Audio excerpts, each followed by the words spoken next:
It's an honor to have Dr. Monica Lara, Dr. Stephen Fleener, and our new guest to the Sightless team, Dr. Montre Rogers, on the podcast. Today, they'll be talking about a tried and true and highly loved strategy that came from Sightless himself, QSSSA. Three doctors, welcome to the podcast. Benvenido. Hi, thank you so much, Tan, for the opportunity. It's just an honor to be at one of your podcasts again. Thank you. It's an honor. It's really great to be here. Thank you so much for this opportunity to talk about our love, QSSSA. And we love having Sightless. You are the company, the organization that sends out the most practical authors, consultants, and their books. So anything Sightless, you had me at Sightless when you sent me an email. I'm like, yep, you don't even have to convince me. Done. Let's get this podcast scheduled and started. So let's talk about for those who are not familiar, I mean, like the one person in the world who's not familiar with QSSSA, can you talk about what it is and where did it come from? Well, first of all, I'm proud to say that I have my book here and it has a lot of tabs because, of course, even though we are the authors, you always, once you have the book in front of you, you want to familiarize yourself with the flow. I want to say that the book is brand new and it has been very well received. People are, it's almost like they were waiting for it. When we talk about QSSSA, of course, we cannot stop talking about John Seidlitz and Bill Perryman, who were the ones who back in 2003, 2004, starting observing the interaction in classrooms. And they decided, by looking at research or looking at interactions in classrooms, that there was a need for students to engage in discussions, engage in conversations, engage in debate, share opinions. But as they were observing classrooms, not everybody was participating, especially the newcomers, multi-language learners, kids from low SES backgrounds. There was a great need for everybody to be included, everybody to be part of the conversations. So in looking at that, they, of course, they created the 7 steps to a language-rich interactive classroom, which is a framework that has been used and has impacted multiple classrooms throughout the United States and outside of the United States, because we proud to say that we work in other countries as well. And one of the steps is accountable conversations. And that's where QSSSA or QSSSA is found.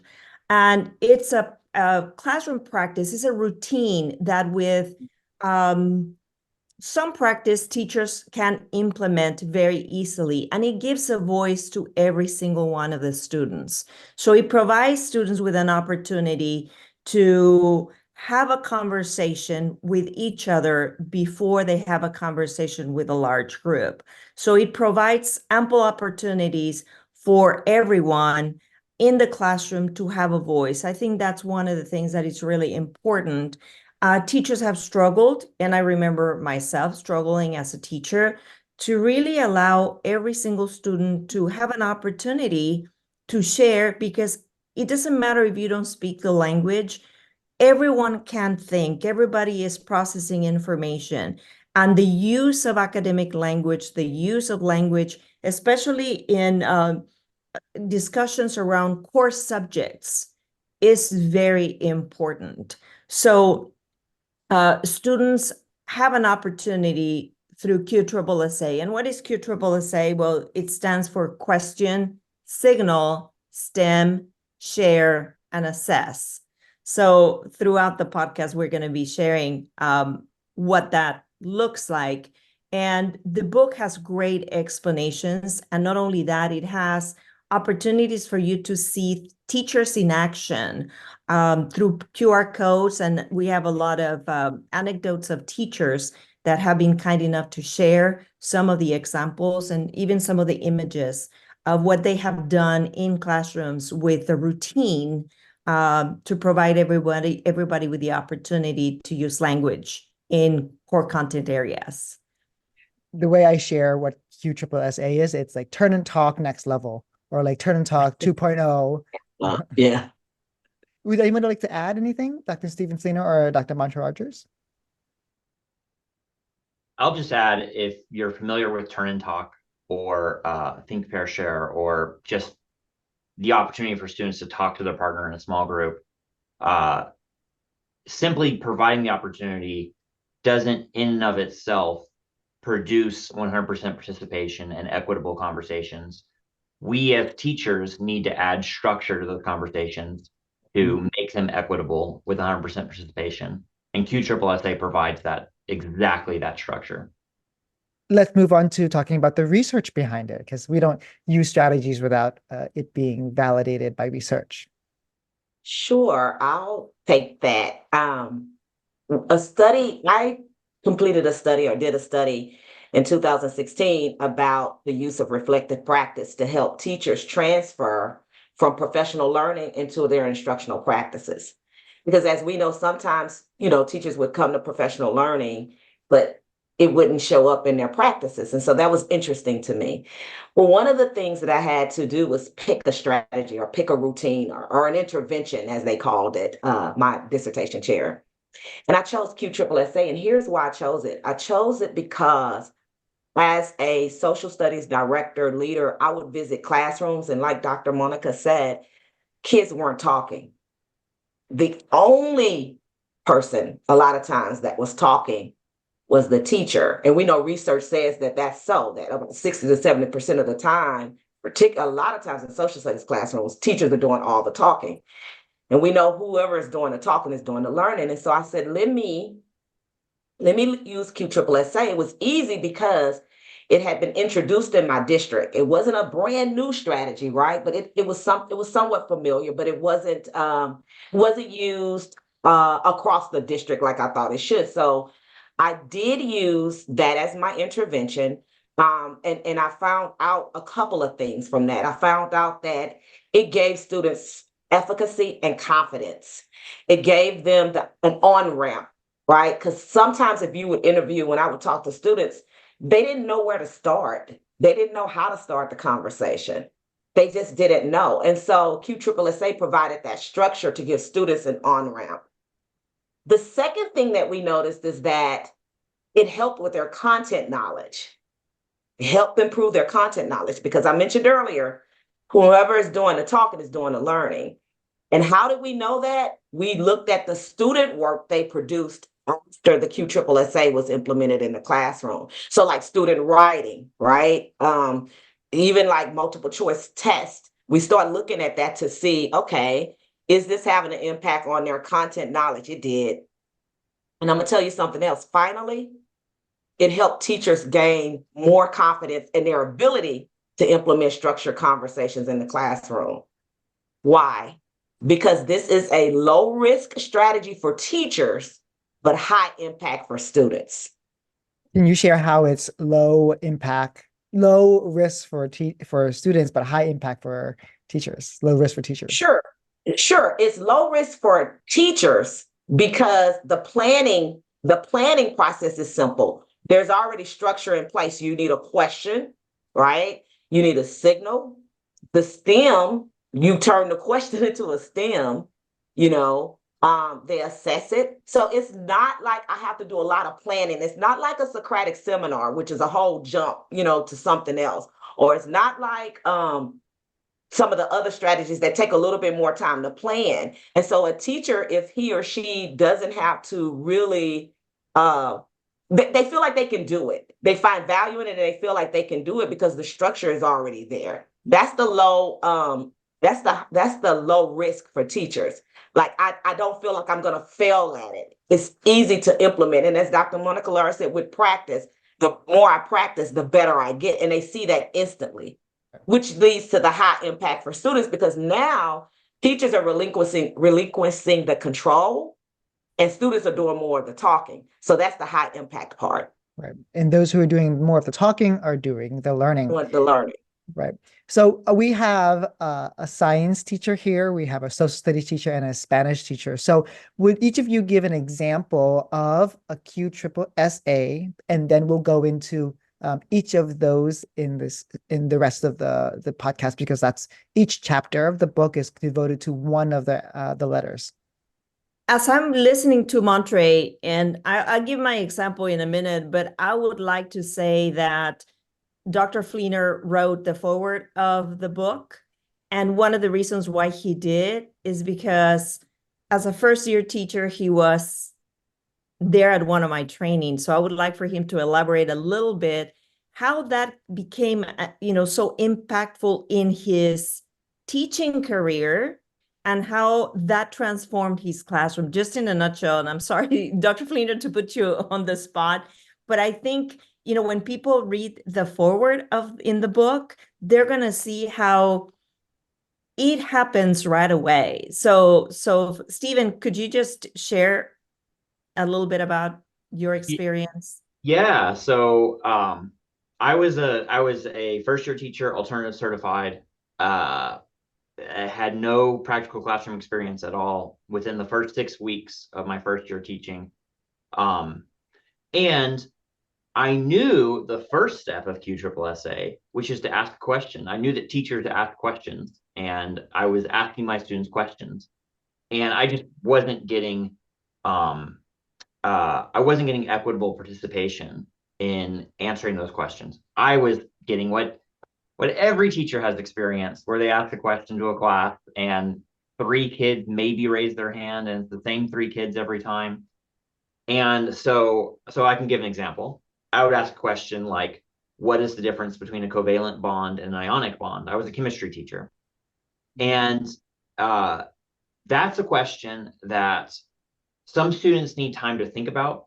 Some students need background knowledge to be able to engage in that question. All students need the confidence and the safety to be able to participate in a small group, to be able to share their thoughts on that question before they share it out loud in front of the whole class. And so I was asking questions like that. I just wasn't doing anything else. And I was not getting results I wanted to get. So when I went to the 7 steps training that Monica was facilitating in the first 6 weeks of the school year, I was really lucky to be invited to that training. I was very lucky to be introduced to QSSSA and to learn about the other structures that help create equitable participation. So I went to Monica's training. I fell in love with the 7 steps with QSSSA. I came back. I said, okay, students, I want you to think about how is a covalent bond different from an ionic bond. Can everyone raise your hand? Okay, lower your hand when you can answer this question. How is the covalent bond different from an ionic bond? Let's all use the sentence sim. Let's pronounce the sentence sim out together as a class. A covalent bond is different from an ionic bond because, okay, share with your elbow partner. The person closer to the window is going to share first. Okay, they all share, and then I'm going to randomly call on a student or maybe 2 students to share their response using the sentence sim. And voila, I did the QSSSA process, and all of a sudden I see all of my kids are participating. And one QSSSA down, we get the routine. We do it a couple more times. The routine is super solid. Within a week, I'm seeing huge gains in confidence and participation, and people are happy. I mean, kids are actually wanting to learn. That's I never thought that kids would actually come to school and want to learn. It was wonderful. It was fantastic. How were you so lucky to, within your first 6 weeks of teaching, to be in one of the sightless sessions with Dr. Monica Lara? I'm so jealous. Well, I think I was the lucky one because I was able to see with my own eyes the transformation, because I always tell teachers, we are who we are because of their success stories. And Stephen was one of those success stories. So I was able to go into a secondary classroom of low SES, free reduced lunch school where he had representation of all different backgrounds of students, and everybody was able to participate in a biology class. I was even able to participate, and I really don't know anything about biology. So being there is like, I know when there's high interaction, you forget about your observation that you're doing. You want to be part of the conversation. And that was the beauty of what Stephen was doing. So that's why I wanted him to share, because many of us have been, there in classrooms, if not implementing, observing, and it works immediately. I've been in classrooms where I'm visiting, I'm observing, teachers say, these kids don't want to talk. And I said, okay, just let me be in your classroom for about 10 minutes so I know your topic. And then as they're teaching and asking questions, I just start drafting questions from the mouth of the teacher. And then I just turn them, like Dr. Montre said, turn the questions into part of an answer, and kids answer in complete sentences using that academic language right away. And that's the beauty of QSSSA. It works right away. Yeah. But teachers need to be kind with themselves and give themselves an opportunity to learn how to implement the strategy. So going back to answer your question, the beauty of using this in, go ahead, Montre, you can just say something. You know what, I forgot something to add, but it wasn't until Stephen mentioned how the class changed. One of the things I saw myself in the research is how the energy level just shifted, like immediately. It was amazing to see it go from this flat, kind of boring classroom to, everybody wanting to participate. And one thing that I failed to mention earlier is this. One of the participants in the study said a little girl who never talked found herself talking more and more and more through this process. So I'd forgotten about that part until Stephen mentioned that the energy level shifts with this strategy. And that's important. That's the engagement piece. Totally. Well, I wanted to say in dual language classrooms, same thing happens. And the beauty of it is when we plan questions using that academic language or the language that connects to English, we can go back to what Dr. Escamilla says. And I know, Tan, you have had the privilege of having Dr. Kathy Escamilla in your podcast. She says, let's teach English better, not faster.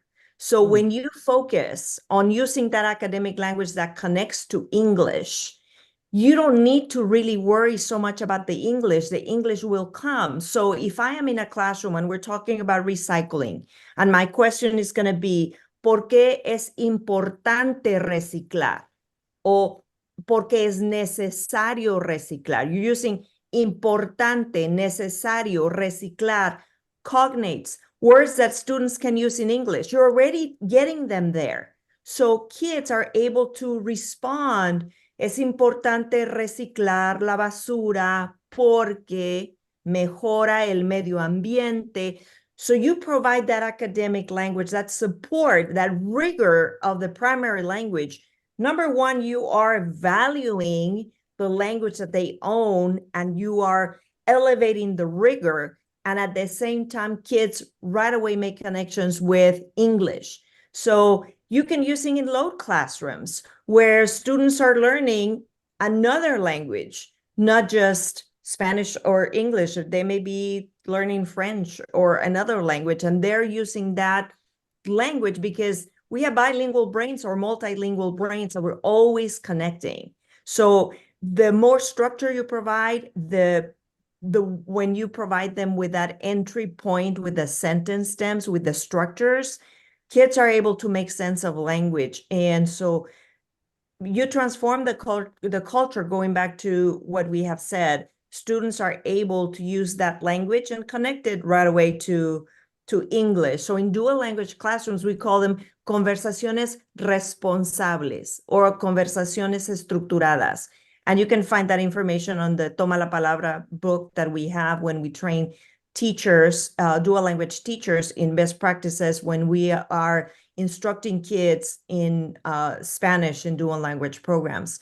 So absolutely, you can, there's room for conversaciones responsables when we are including QSSSA in dual language programs. That's absolutely an essential part that we need to have, because like John Silence has said, it's not how many years a kid is in a program, it's how many language learning opportunities we provide them daily. So the more opportunities they have to use language and use the 4 domains of language, the better they're going to be at acquiring the language of success.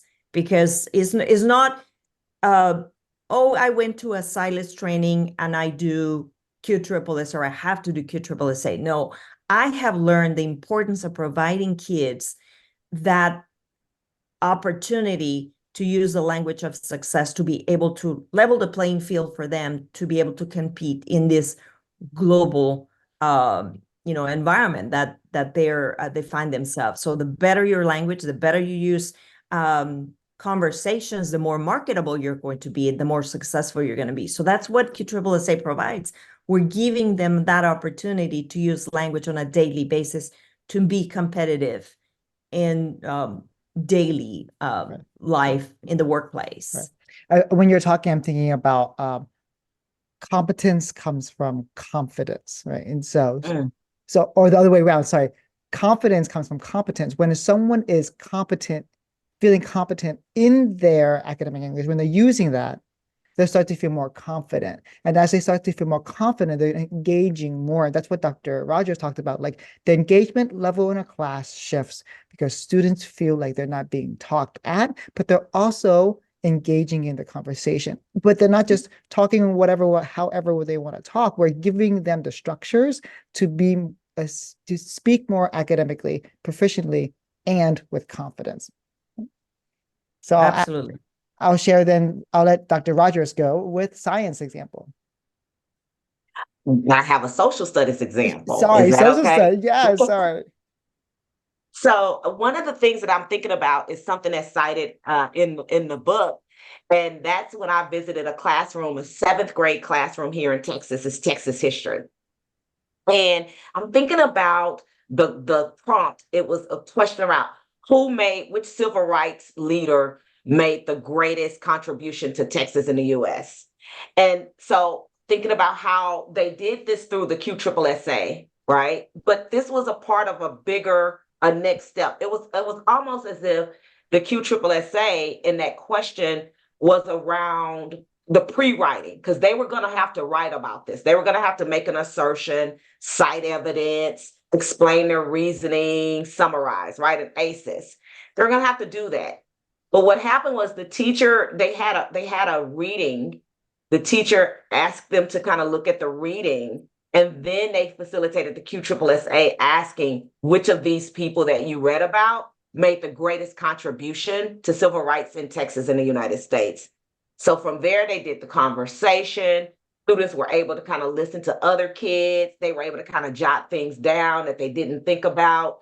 And at the end, the reason we know what's just, like I said before, what is most important is after the strategy is what kids do.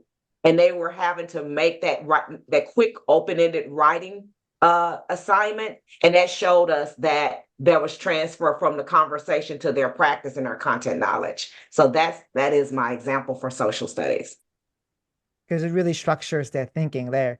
It's almost like an outline when they're able to say that. Yes. Like a little pre-writing activity, before you write, we're going to talk, and I'm always fascinated by this idea. I usually can recall, I can't recall today, but that reading and writing floats on a sea of talk. So it is not disconnected. And oftentimes people want to disconnect it, but if you're doing QSSSA, you got to follow that up with something. You got to follow, and then students sometimes you can do QSSSA, particularly in social studies, without having kids to have read, but it typically works when kids have opportunity to engage with a reading of some sort. And then here comes the talk, which is the QSSSA, and then there's a task. So there's a text, there's talk, there's task. And the QSSSA helps to bridge the two. Right. Because we often see in ESL classes or, I guess ESL classes where teachers like, okay, we're going to do a vocabulary activity, and then we're going to move to a writing activity, and then we're going to do a speaking one, and they're going to do a writing one, and they're all disconnected on different topics. Yes, right. that is true. But you know what? What I'm noticing is that you have to help teachers make the connection. And I know we'll talk about professional learning later, but that's something that's I'm really committed to, is like not using strategies or not having these conversations independent of lessons and helping them make the connection through that so that they can easily implement. And like tomorrow, we always say something you can implement tomorrow, so something like that. Right. It's the moving away from isolated strategies building to Yes. giving students content as a context to build their language. Yes. So let's move to how do we start quality questions? That's the first Q. That's the only Q of QSSSA. Yeah, that's a good question, because actually we start quality questions not in the classroom, but in our PLCs when we're planning our lessons. Because unless we're intentional, quality questions are they're not going to just come to us on the fly while teaching. So that's one thing that I'm really, really pleased is a big prominent feature of this QSSSA book is a lot of support in developing high quality questions that lead to rich, robust, structured conversations. So an example might be, as an elementary teacher might be talking about rectangles in a math lesson, and then on the fly might say, how many sides does a rectangle have? That's not a quality question that's going to lead to a quality structured conversation, because in that small group conversation, one student might say 4 and one student might say 3, and then the conversation's over.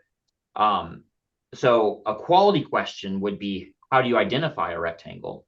And then all kinds of different things can come out. Plus, students can, even the student who is going to say 3 sides, that student can demonstrate a thinking process that shows that they're looking for the number of sides that allows them to successfully participate in a structured conversation.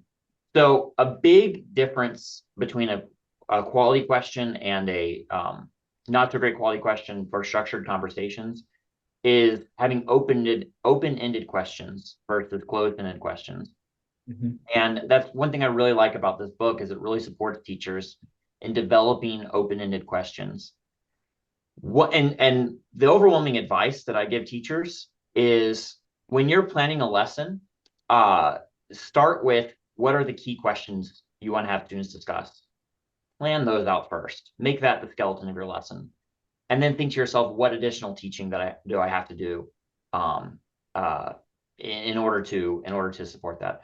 A world history teacher in high school might want to have a lesson on the Tang Dynasty in ancient China, and they might plan out all kinds of different all kinds of slides of lecturing on the Tang Dynasty. And what I say is, no, stop, ask a question that you really want to ask. Maybe what are the most important technological innovations of the Tang Dynasty? Ask that question. And then, what teaching do we need to do to support that? And what kind of conversation do we want to see around that?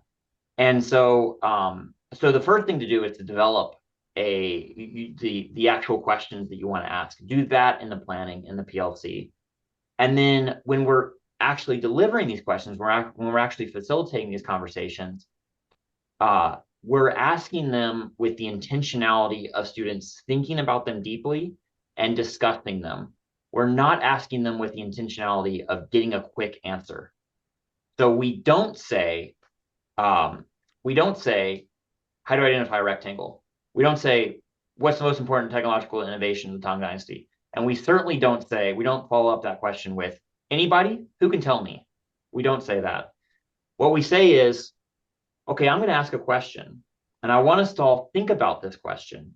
Think about what were the different technological innovations of the Tang Dynasty and how they were important, because I'm going to ask you what was the most important.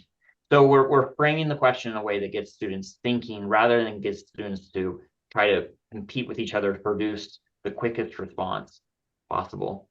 So that's my overwhelming advice with asking questions. Plan out good quality open-ended questions and deliver them in a way that gets students thinking about them rather than pressures them to produce an immediate response. An unintended answer that you just responded to was, I often hear in the field teachers ask, how do we not water down the curriculum for multilingual learners and EBs? And what you just said, you answer that question explicitly. When we plan open-ended questions, we give QSSSA as an opportunity for students to keep the rigor high with structuring it out. So we're not just saying, go fill out these answers at the end of our lecture. It's like having them think about the technological advances in the Tang Dynasty and which of the three are the most impactful. And look at the rigor that we maintain there, but we plan that out. Learning is so intentional. And then so we expect students to be able to think about all the innovations, but then evaluate which three are the most important. And this is how we keep the rigor. I just wanted to say, Stephen uses the word intentionality. And when we're teaching, oftentimes we don't intentionally plan questions ahead of time. We're guilty as we teach, then questions come up in our heads, and then we answer the questions, and students are not prepared to answer. So teachers ask the questions and they answer their own questions because no one is able to participate.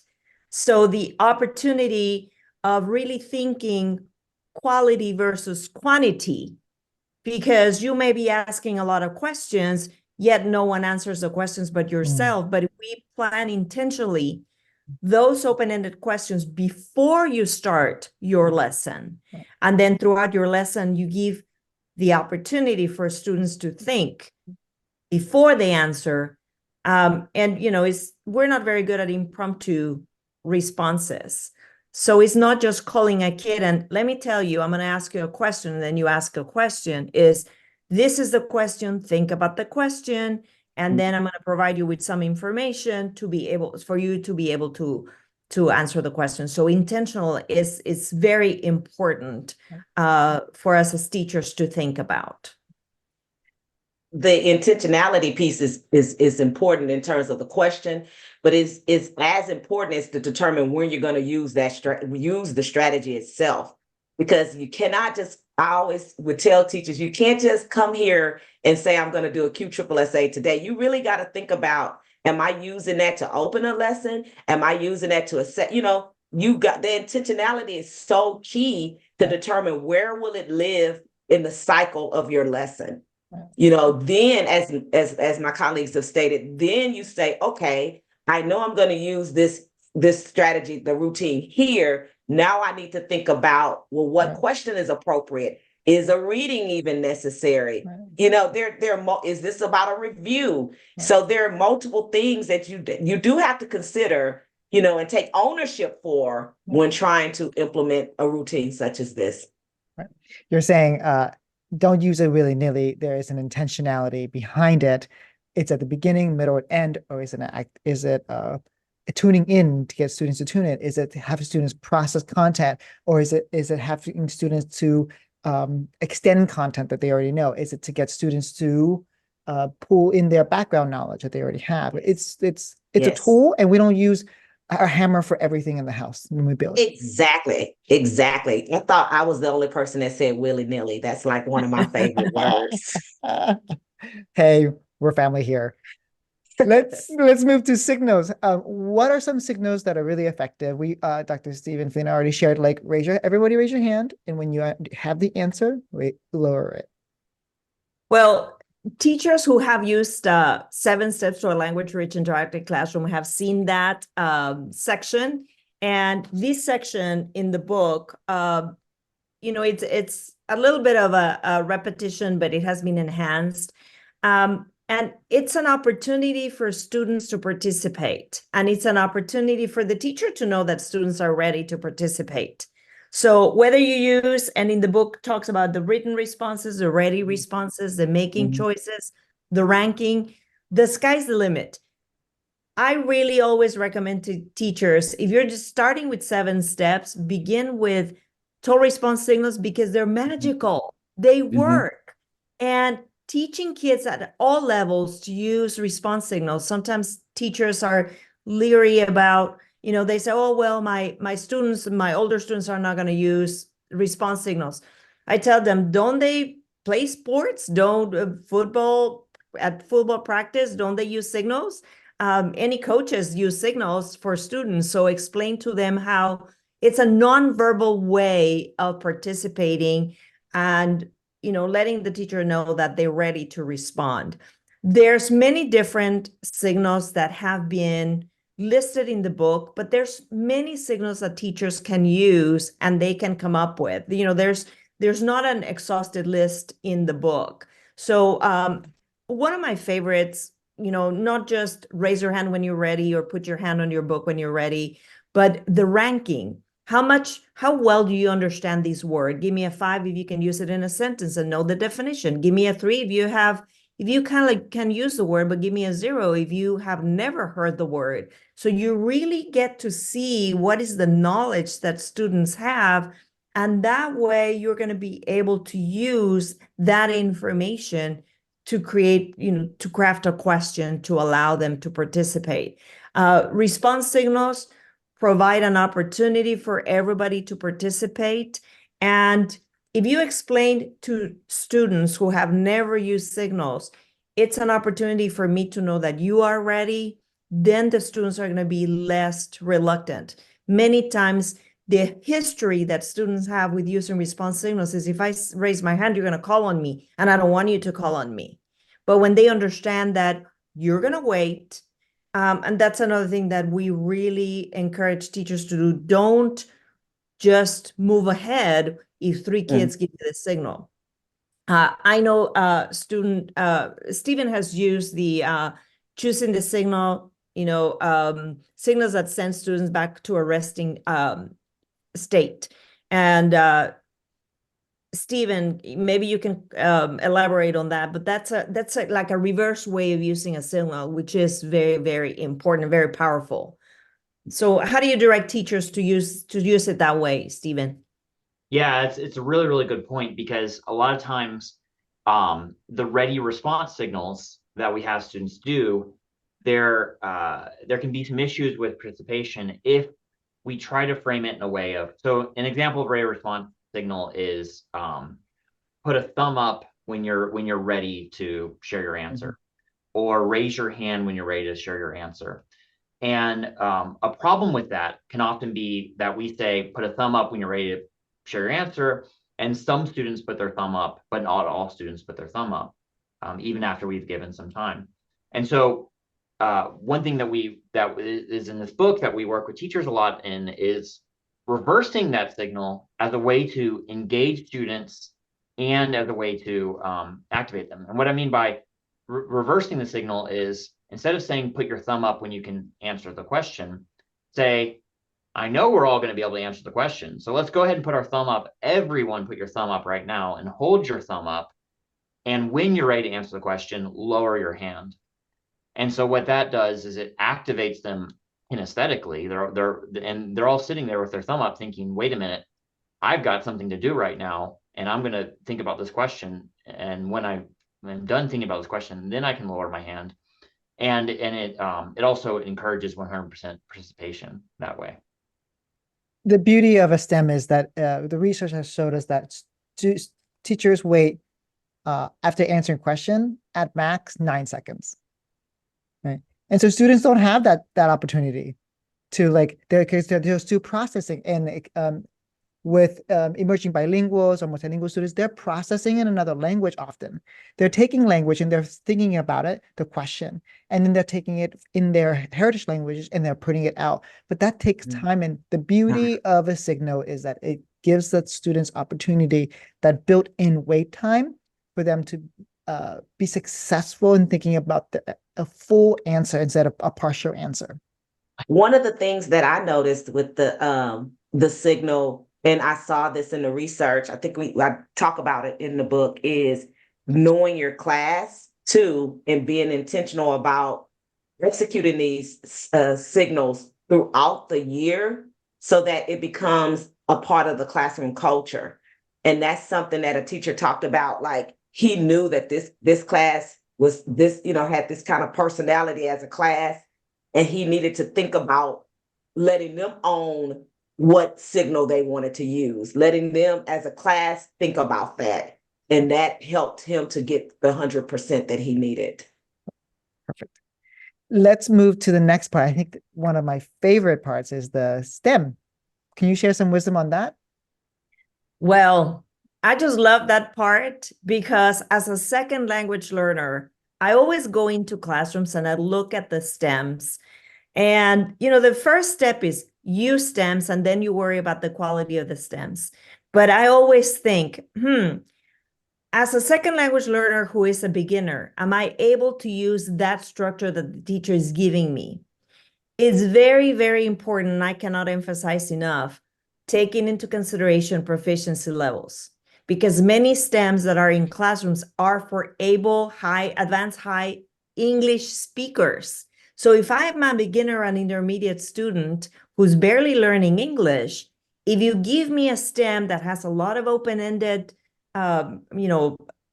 spaces or requires a lot of language, it doesn't matter if you give me the STEM, I'm not going to be able to be successful. So it's very important to establish who are my students and what are their proficiency levels. And when we create STEMs, which are entry points for conversations, we need to ask ourselves, if I have 22 students in my classroom, can the 22 students use the STEM? Are they going to be successful? And if the answer is no, maybe create a STEM that has different parts.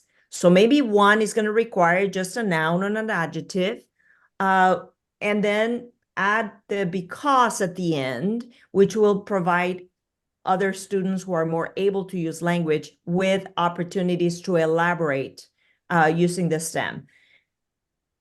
Of course, one of the things that is going to happen in our classrooms is we're really going to focus on oracy. Oracy is the foundation to literacy. The better you speak, the better you're going to read, the better you're going to write. And it's just looking at the components of oracy, not just the vocabulary that I want them to use, but what are the structures that I'm going to be intentionally planning for my students to use. And then the key part, is that going to create dialogue? Like Stephen talked about the open-ended questions. Am I going to just turn to my partner and say, number 3, your answer number 3, we're done. But are we going to say, well, my answer is number 3, but why is your answer number 4? Could you explain or give me, a reasoning why you selected that answer instead of these other answers? So the key to the use of the STEM is, are we really looking at not just them using the vocabulary, but are the structures intentionally crafted so everybody at different proficiency levels are able to use it? And are my students going to be able to engage in dialogue? Can they respond to questions, but also ask questions, and really looking at Bloom's taxonomy and not just looking at the knowledge comprehension, answering a question that is very simplistic, but are we going to be able to compare? Can we analyze?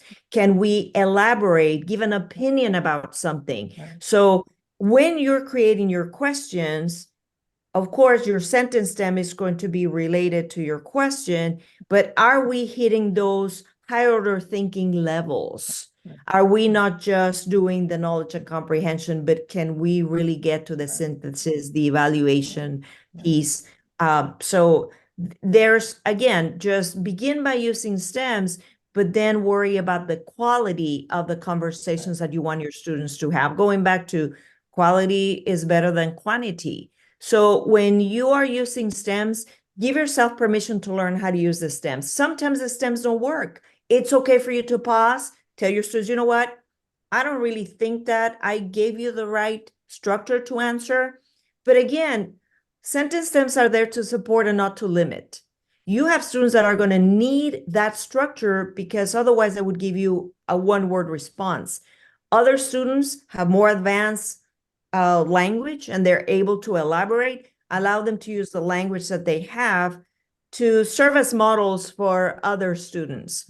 So there's different layers when you're doing QSSSA. The beauty of this book is that it's just like accountable conversations to the next level, with on steroids, like conversations on steroids, where you not only just learn how to do it with 7 steps, now we really get deeper at the understanding as to how I am going to create those conversations with those rich structures, with the sentence stems, really thinking about the proficiency levels of my students, because I have emergent bilingual students that come from different backgrounds, different countries, and they're going to need different type of support. And also thinking, what is the language that I'm going to use when I'm creating the stem? Do I want it to be answered in present tense, simple present tense? Do I want them to use past tense, past participle? Am I going to use the language that is really getting me to become that competent speaker of English?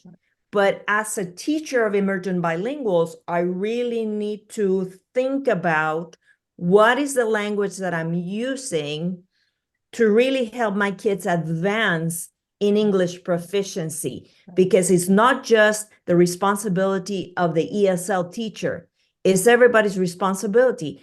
With that, I'm really emphasizing the importance of content area teachers to really connect and use those experts of language, which are the English as a second language teachers, who may be able to support them in the creation of those structures of language. Because as a content teacher, sometimes we struggle because we know English really well. We don't necessarily know that second language acquisition piece. Right. QSSSA really in classrooms supports the second language acquisition piece, because my stems are going to really help students use a variety of verb tenses and use structures that are more elaborate, because my goal is not just to create the accountable conversation, the opportunity to talk to the neighbor, but I also want them to use the language of academia, the language that is going to be more rigorous to really, move my language, the pragmatics of language, not just use the informal language that we all use in different situations, but really giving students the opportunity to use the formality of English in different content areas. So there's a lot of practice that we have to allow ourselves to do. And the collaboration of teachers is so important. And I'm glad there's, I just remember that there's a section in the book of questions and answers that teachers have posed, and then we have had teachers answer some of those questions, the fact versus myth.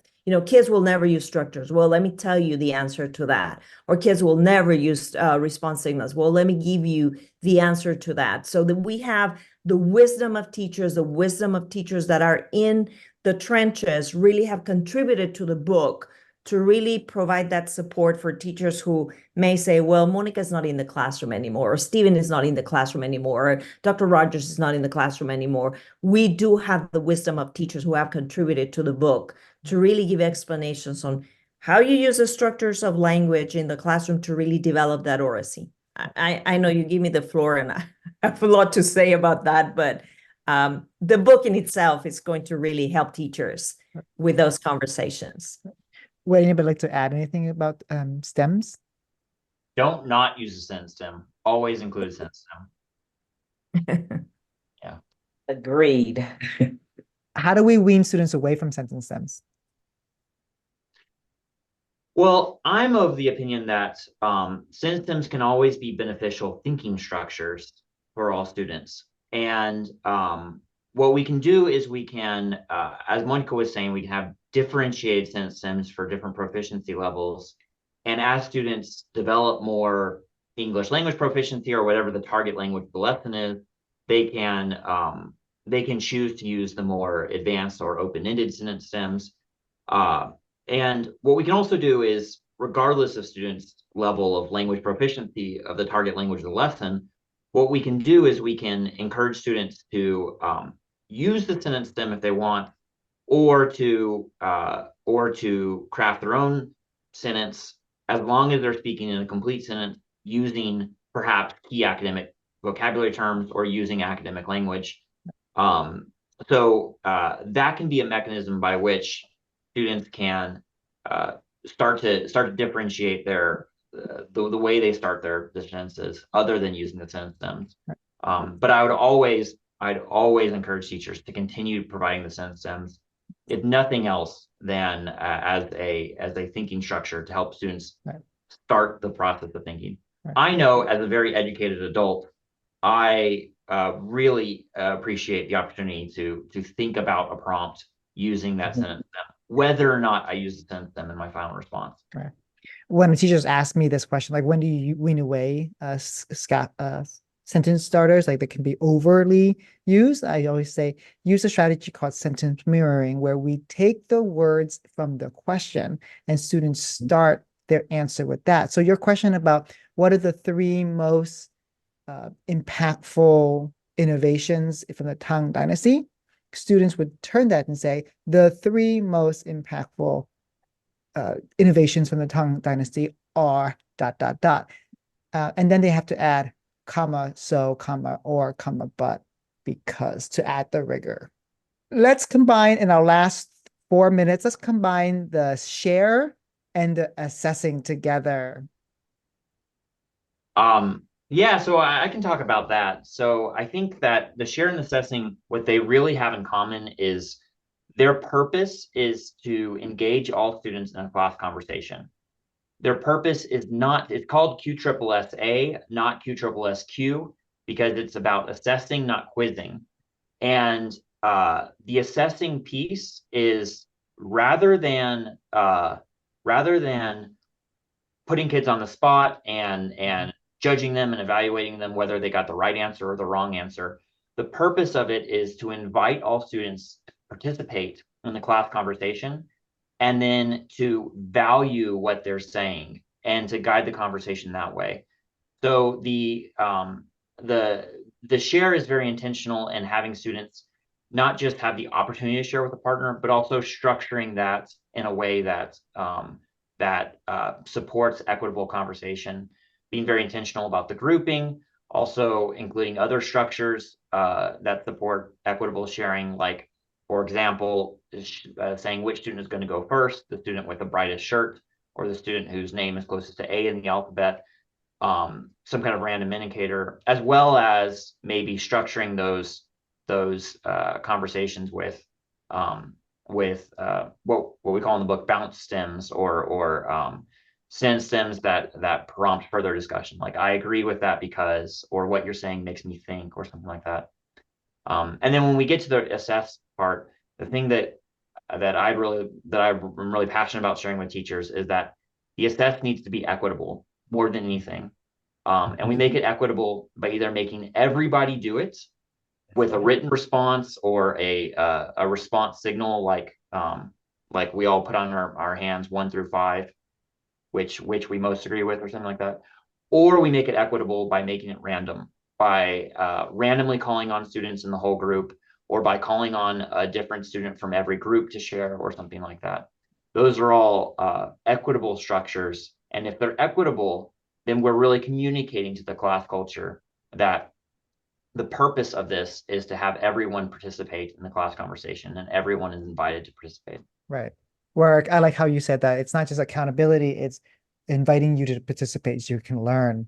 Would anybody like to add anything about share and assessing before we end the podcast? Well, what I can say is that we have seen it in classrooms, multiple classrooms at all levels, and you can even use it with college students. It is really transformational when you see students sharing, when you see that we are really giving the responsibility to students who are the ones that are sharing and using language, and they are actually processing information as we're discussing. And we all do that. The better you communicate, the better you explain, the better you share with someone, the more understanding you have on the subject. So teachers are really shifting from what they are, the lecturing, to the responsibility on students to use language. So as they share and as they assess students, then they really give an opportunity for everybody that equitable opportunity is present in classrooms, which we have seen over and over again, and we hear teachers share their success stories.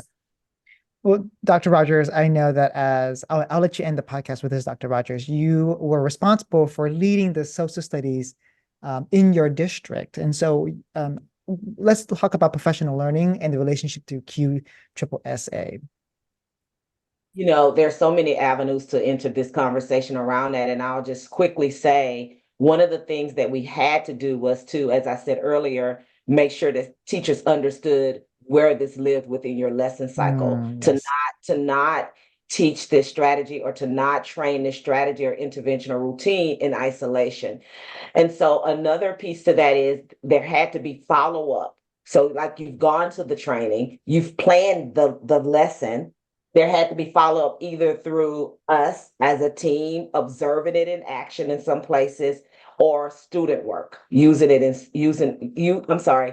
looking at the student work that happened as a result of the intervention being there. So that was some consistency there. You have to have a structure for how you're going to not make the QSSSA one and done, but to make sure that it leaves the training and finds its way into the instructional practices. That is key. And the bottom line is we want to see the extent to which the QSSSA has impacted student learning. That's key. And that's the way that happens.